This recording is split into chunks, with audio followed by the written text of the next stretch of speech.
came down there, our job was, and we knew you weren't going to wake up any goddamn way. I dubbed you the Don King of the black consciousness community any goddamn way. But our thing was to give you the truth, whether you accept it or not, whether you hear or forbear. Now, if you forbear, the hell with you, man. We ain't going to be buddy. We ain't going to invite you to no Passover. We ain't going to be buddy with you. We ain't going to be guests at the Alhambra ballroom. We don't want to keep company with you guys, man. So the reason why you put up Tazariak and Hashar, and then you mentioned Alizé, because you need Hebrews. And you were mad as hell at Nasi, because Nasi, after that second council, his thing was like, y'all motherfuckers are full of shit. So now you're talking shit about the man. You know? So look, we know the deal, man. We know that you're a snake. We know that Sarnetta's polite as a damn snake. All right? We know that you guys are snakes. Because if you was a friend, you'd be teaching about Israel.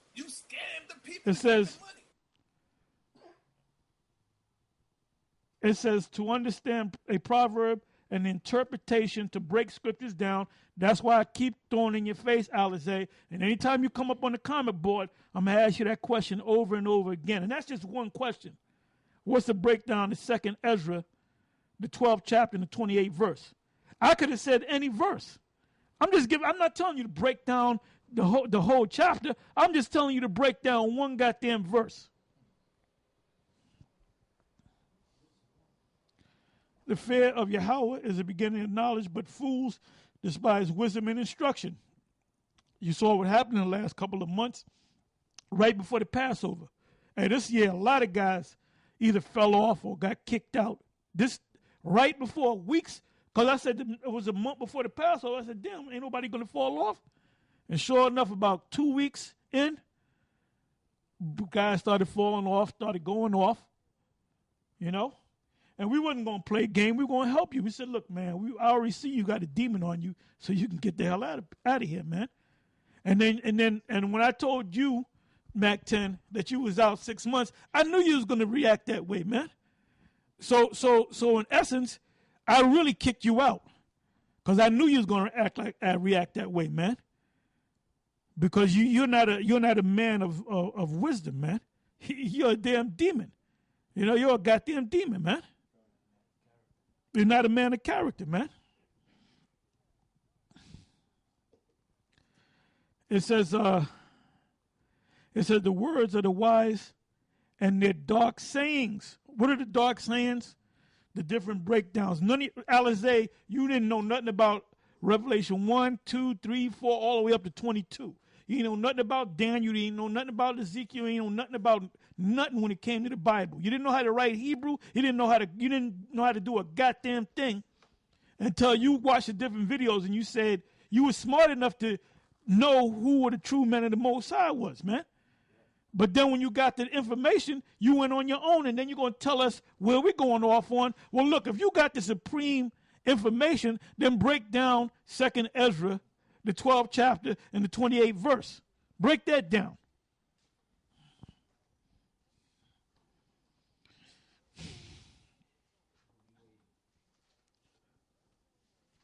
It says, the fear of Yahweh is the beginning of knowledge, but fools despise wisdom and instruction. My son, hear the instruction of thy father.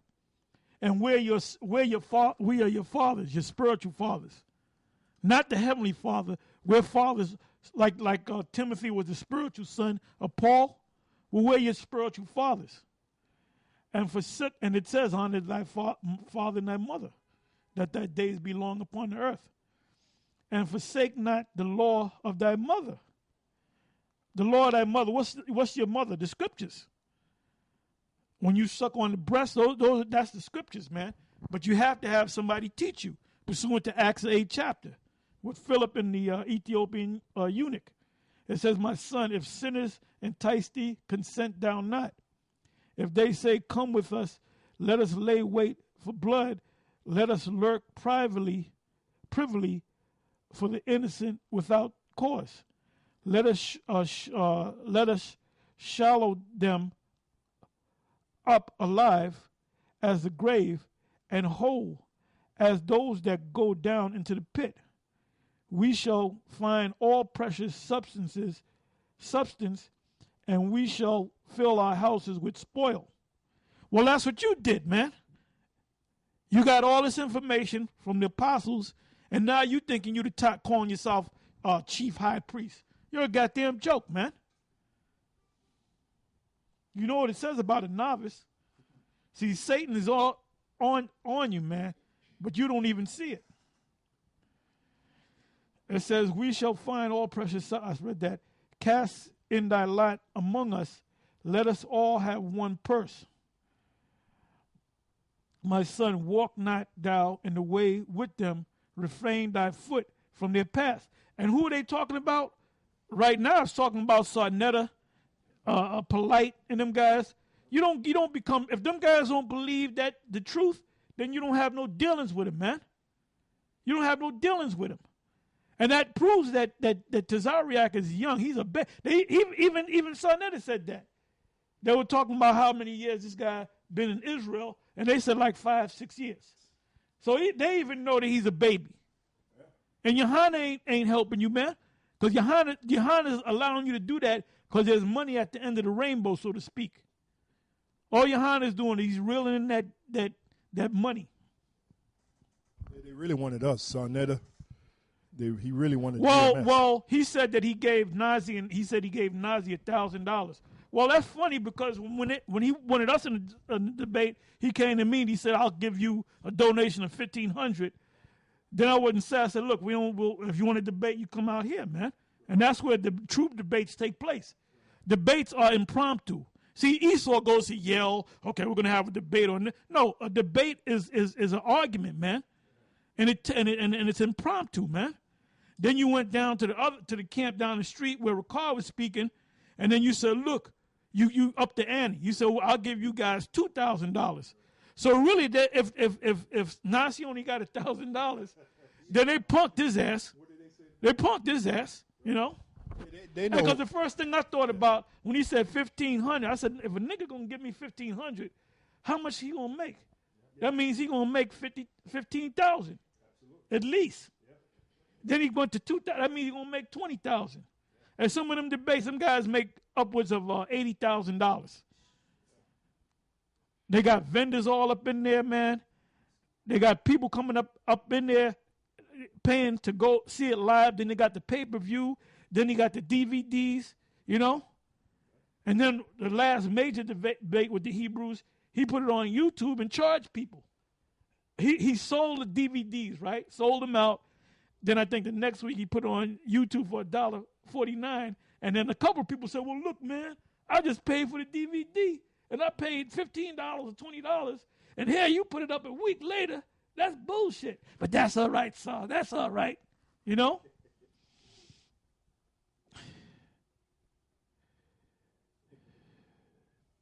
Oh, it says, so are the ways of everyone that is greedy of gain. Yeah, because guys do things because they're getting paid, man. That's why Comfy is doing what the hell he's doing. That's why Yohana's doing what the hell he's doing. That's why Nate is trying to build a black Wall Street, because you're greedy for gain, man. It says, which taketh away the life of the owners thereof. And you'll kill somebody if you have to. Wisdom crieth without, she uttereth her voice in the street. So the true wisdom is going to be taught on the streets. All right? She crieth in the chief place of the concourse, in the opening of the gates in the city. She utter her words, saying, "How long, ye simple ones, will ye love simplicity, and the scorners delight in their scorning, and fools hate knowledge." I'm going to read that again. How long, ye simple ones. The ones of you that call yourself a Moor, I went into a little back and forth with a Moor on the YouTube, man. And he threw something at me. I threw something back at him. He threw something at me. I threw something back at him. And he said, "If you don't get it, I'm not going to deal with you." I said, "You know what? That means you lost, man. You left the field of intellectual battle." And I was sitting back cool as a cucumber waiting for you to come with the next comment. And you ain't came back with shit, homeboy. All right? So if you're a Moor, you're a fool. If you think you're a Kemetic, you're a fool. If you're Islamic, you're a fool, all right? If you're an Israelite that believes in the Old Testament, you're a goddamn fool. If you're an Israelite that says that Cornelius is an Edomite, you're a goddamn fool, man. And you notice all them guys that teach them things, they take winters off. They might come out maybe 10 times out of the whole year when the weather's nice. Seasonal false prophets. This is back up what Apostle Torah said, where he read about wisdom crieth without, uttereth a voice in the streets. This is Isaiah chapter 30, verse 20. And though the Lord give you the bread of adversity and the water of affliction, yet shall not thy teachers be removed into a corner any more, but thine eyes shall see thy teachers.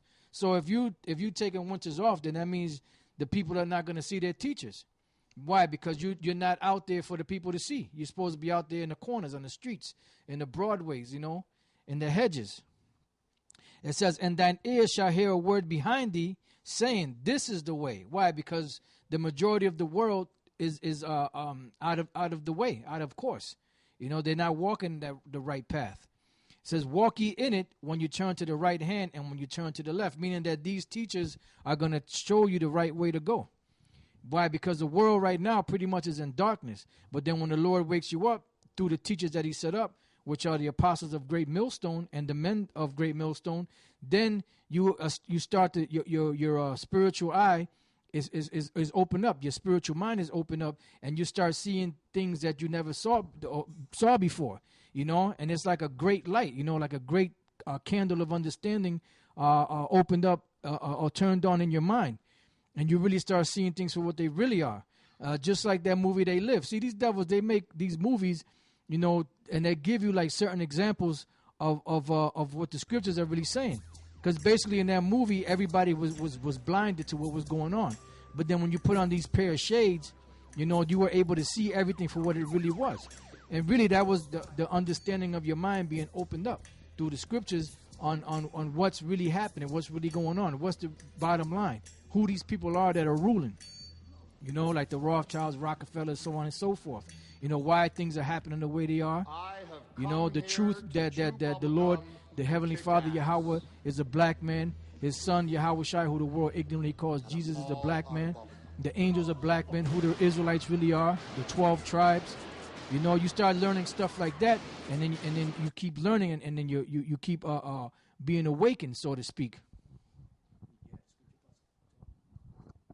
Yeah, Revelation 22:10. And he saith unto me, seal not the sayings of the prophecy of this book, for the time is at hand. That's why if you notice, when YouTube came on the scene, we came up in 07, and we haven't stopped or slowed down, man. Okay? Because we're in the time that these books are being opened right now. In other words, we're opening up the books and we're breaking down the scriptures to you. Okay? Because if the Most High didn't set us up to break down the scriptures to you, you'd be lost. Okay? It says, he that is unjust, let him be unjust still. And he which is filthy, let him be filthy still. And he that is righteous, let him be righteous still. And he that is holy, let him be holy still. So the ones of you that got this, hold on to it. The ones of you that don't, hey, fuck you, Eat a missile.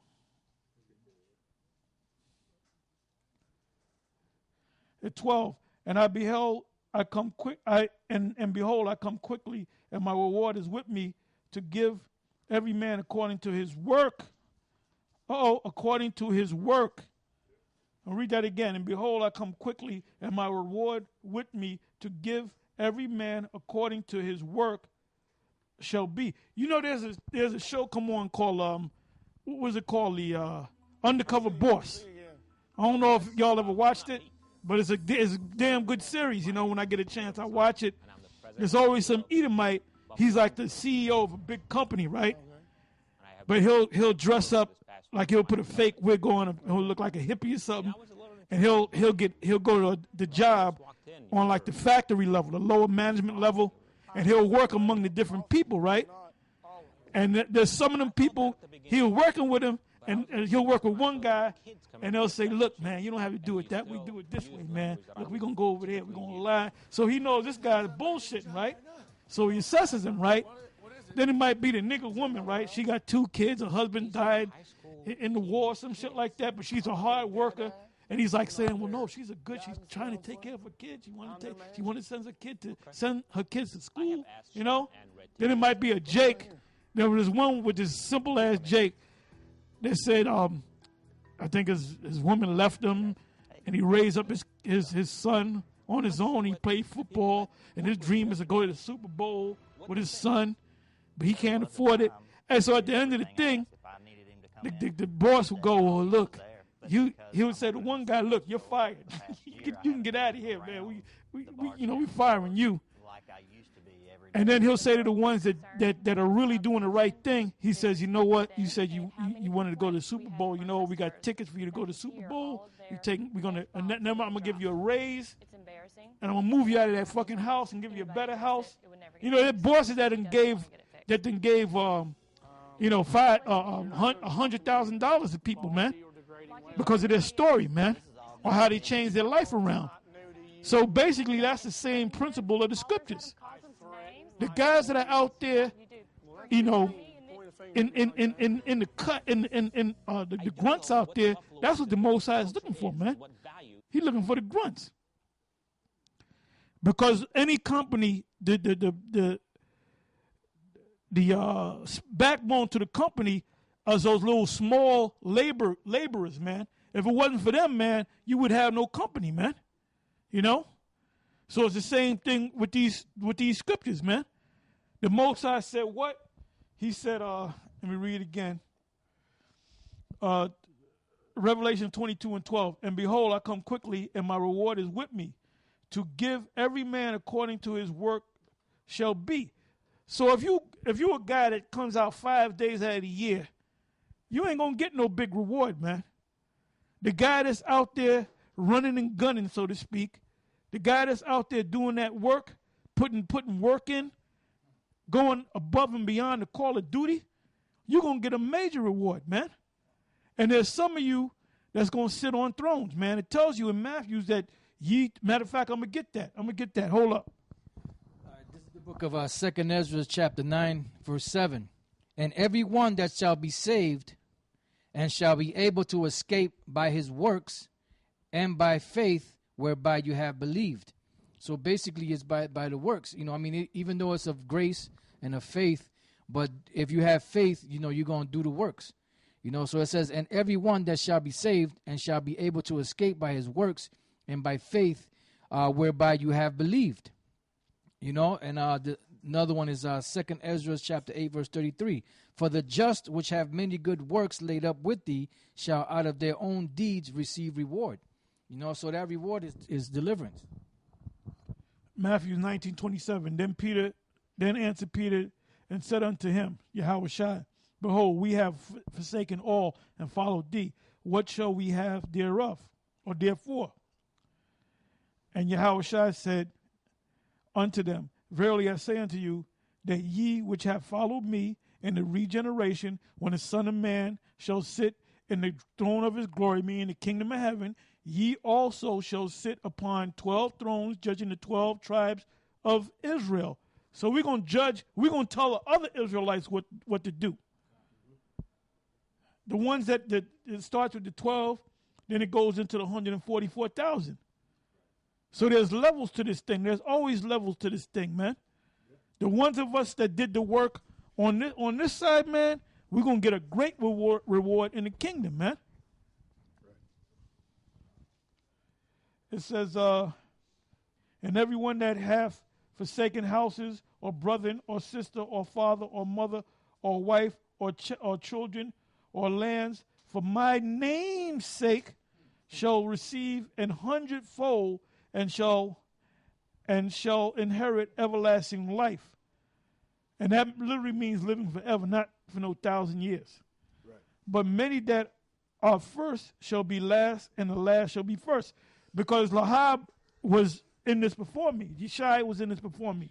All right? Kazak. All right? A lot of them guys were in this before me, man. But guess what? They're going to be the last. And we're going to be the first. Because you guys, until you done disappeared for a number of years, and now you're trying to come back in with a corrupted gospel. All right? That's exactly what it is, a corrupted gospel. You know, you're turning everything around, you know, that you're trying to take the truth and turn it around and pretty much teach that crap that they teach in the churches. Hey, Lahab, I'm telling you straight up, you ain't going to make it, nigga. Okay? You and your buddy over there. All right? You ain't going to make it. Okay? I'm saying it, pointing my finger at you, too. You ain't going to make it. The Most High, Yahweh B'Shem, Yahweh Shai, the Supreme Yahweh is not going to deal with you, man. The Most High is going to destroy you. Yeshaya, you can get destroyed. Gazak, you can get destroyed. Now, it's still iffy about Ariel and Shaw. All right? Now, Johanna, you ain't making it. You're the devil. And I've been saying that. You are Satan, man. And Nate, you better get your black ass in order, man. Okay? Because the Most High ain't going to allow you to build no black Wall Street.